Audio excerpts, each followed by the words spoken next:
review movies, but I've never seen the classic Disney movie Aladdin.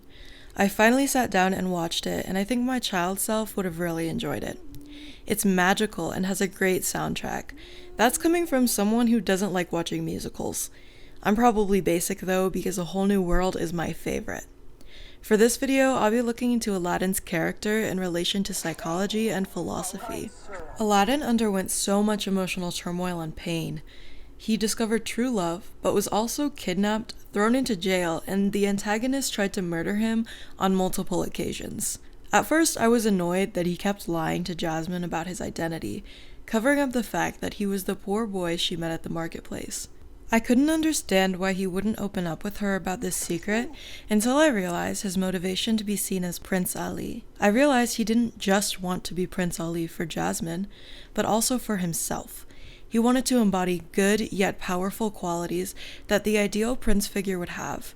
He wasn't sure he'd be able to, which is why he lied to her to ensure his ego that his desire of marriage would be met. Aladdin's character is complex, and I feel it is more comprehensible when it's explained through psychology, so I'm going to break it down. Sigmund Freud, also known as the father of psychoanalysis, divided the structure of personality into 3 segments, these being the id, the ego, and the superego. When all of these segments work together in a person, they are said to have a more balanced mind and soul. The id is a major component of personality and is driven by the pleasure principle. If a desire is not satisfied, it causes stress in the individual. From there, the individual can be controlled by the ego. This helps to release anxiety and relieve internal tension. The id appeared in Aladdin when he tricked the genie to escape the cave he was trapped in. His desire was to be set free and outsmart the genie. Finding a loophole in the wish system was an innate instinct. He was obviously happy when his plan worked, and he had all 3 wishes left. The id cannot tolerate unpleasant situations, but that's where ego steps in and is held responsible for facing reality.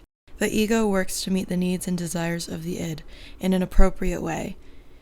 Aladdin, believing he'd be able to deceive the genie and get what he wanted, was his ego at work. Lastly, the superego involves morality, values, and rules. These heavily influence an individual's thoughts and actions. The superego tells us what is right and wrong. It's kind of like the devil and angel on your shoulders that guide your behaviors. An example of Aladdin's superego is when he doesn't set the genie free, despite previously saying he would.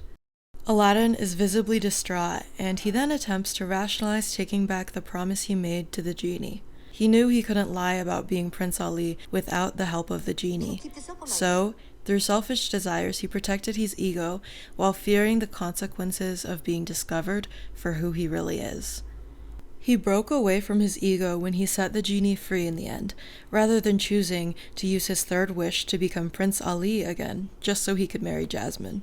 This action displayed character growth because Aladdin put aside his desires and ego. His superego chose to uphold strong, righteous morals, even if it meant he wouldn't get to be with Jasmine.